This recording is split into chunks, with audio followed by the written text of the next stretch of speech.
We're joined now by UCLA head coach Mick Cronin and student athletes Tyler Bilodeau and Skyy Clark.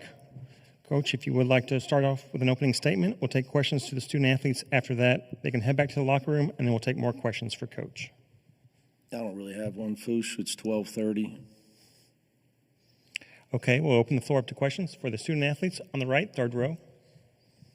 Ben Balch, Los Angeles Times, for whoever wants to answer. It was obvious the end of the first half, start of the second was kind of the ball game. From your perspective, what kind of went wrong in those two stretches, and how big of a deflating effect did that have on the rest of the second half?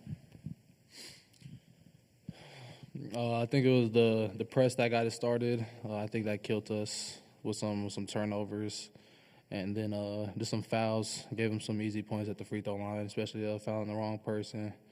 So I think that's what got it started. Here on the second row on the left.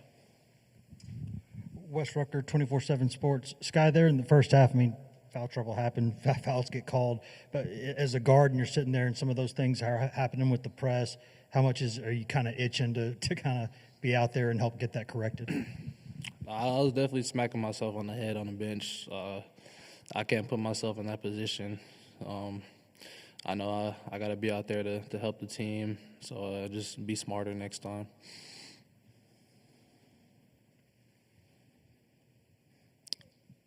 On the right, third row. Opening game went really well for you guys. What was working, the first, 17, 18 minutes, and then we talked some about, what they did from there, but how did you kind of get away from what was working so well in that first 17, 18 minutes? I think it's a lot of what Skyy said there. The fouls, and then rebounding too. We got out-rebounded. And then I think we didn't stop, Lanier as good as we should have. He got hot there, hit some big threes for them. But yeah, I would say those are some of the other things. Go again. How would you guys kind of characterize, I know it's maybe hard to answer right now, but characterize the season just overall? Skyy, you want to start, please? And this season was a lot of fun. I think I grew immensely as a person, as a player. Made a lot of great connections. We're definitely going to miss Kobe and Laz. They're vital pieces all season. But season was fun. There was a lot of up and downs, but we stuck through it. We stuck together through it all, and I'm super proud of everybody. Coaching staff, players, managers, nutritionists, everybody. Tyler? Yeah, Skyy said it perfectly. I love this team, first year in the Big Ten. I think getting fourth, I thought we fought pretty well through the ups and downs. Gonna miss those seniors, Kobe and Laz. They're great on and off the court. I love those guys. But yeah, just all around good things about everyone, coaching staff, team. Everyone else, puts hours into this. Couldn't be more proud of this team. Great. We appreciate your time, guys. Thanks so much. Okay, questions for Coach Cronin, please. In the front on the right, please. Mike Petralia, CLNSCincy.com. Mick, you as a team pride yourself so much on your defense. Yep. And I'm wondering, when they're getting the shots they did, especially to start the second half, was that them just setting good screens, good plays to get open shots? They're a hell of a team. There was a time they were number one in the country, I think. They're a hell of a team. Milicic's a fourth or fifth year guy. Lanier's a fourth or fifth year guy. Zakai's a 4-year starter. Mashak's a senior. Gainey's a senior. Dunbar's a senior. Akbar's a hell of a junior. He's their youngest there. They got a hell of a team. So you're not going to win. Look, guys, they only scored 67. Not like we gave up 97. They scored 67. Not going to win many games, guys. You get 58.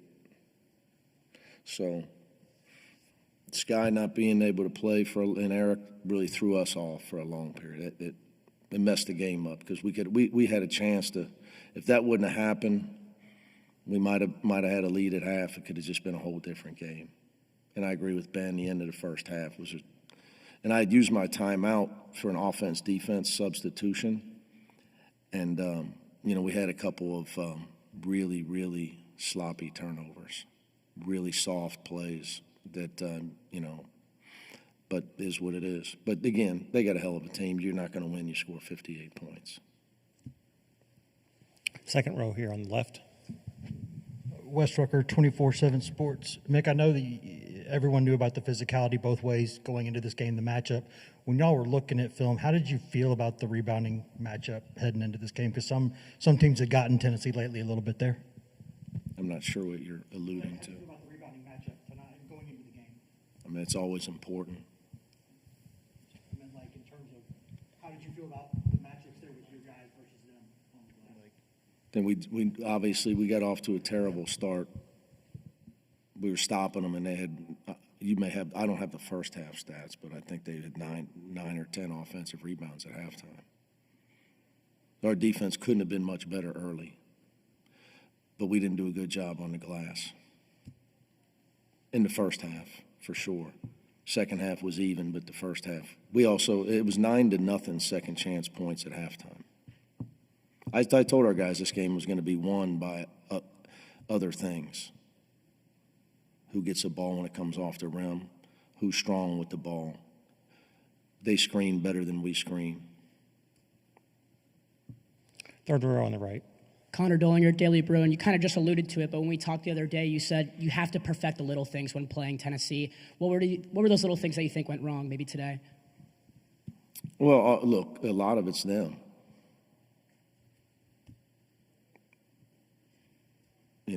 I can come in here and say, you really want the truth. They're really good. They play tremendous defense. When you do set a good screen, usually they switch it.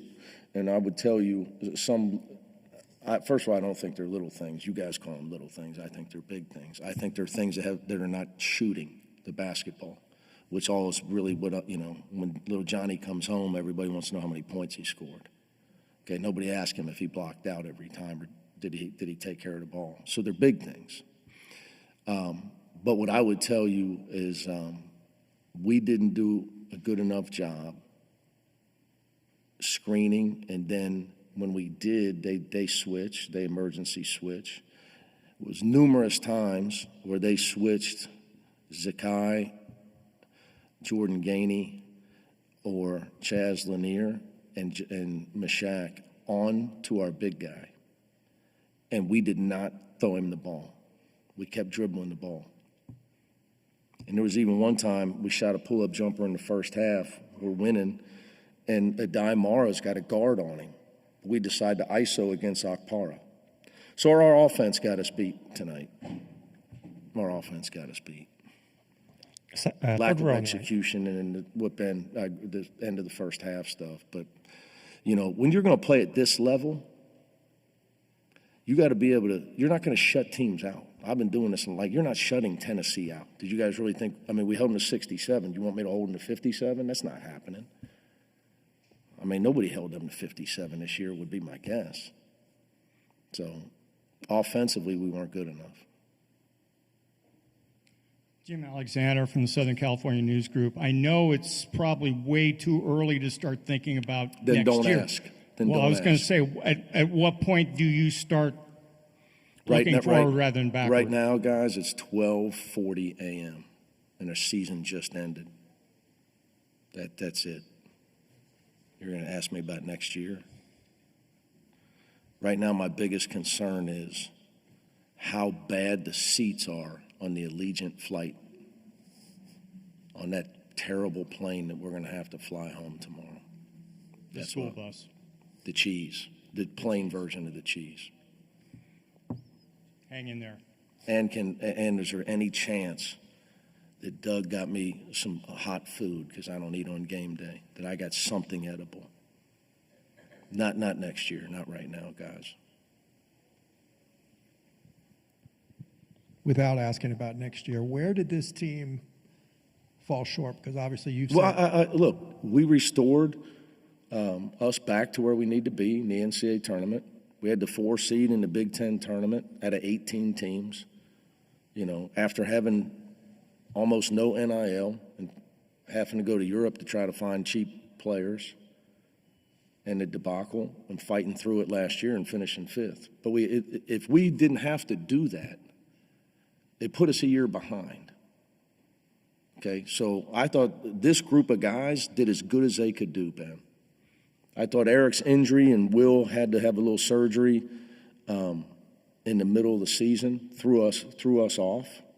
But this group of guys, you know, Adai improved. I think everybody, you know, look, you got a team where literally your 4 most important players are transfers. You know, they came together and had a heck of a year. You know, this team, and Tennessee's great, man. They got a hell of a team. It's your greatest success as a coach in recent years has come with continuity, right? You know, Tiger, Jaime. You could say that about anybody, buddy. I mean, you know, I'm not really in the mood to talk about a different era and development. You know, it's a new era, my man. I guess my question is continuity important going forward? What I would tell you, tough loss today for my older brother, Coach Patino, and I, but he's smart. If you're giving me a choice, I'll always take talent.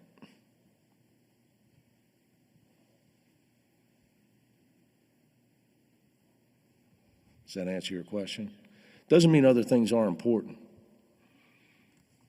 But you want to give the other guy 3 or 4 year guys, but I got better players. I will always take talent. So continuity is irrelevant if you don't have talent. I guess you got both. You got Skyy Ziegler, right? And you got Skyy Ziegler.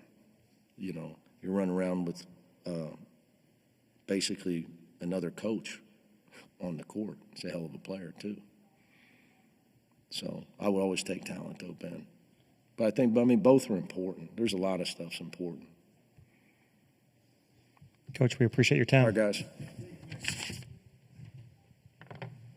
Take care, Mick.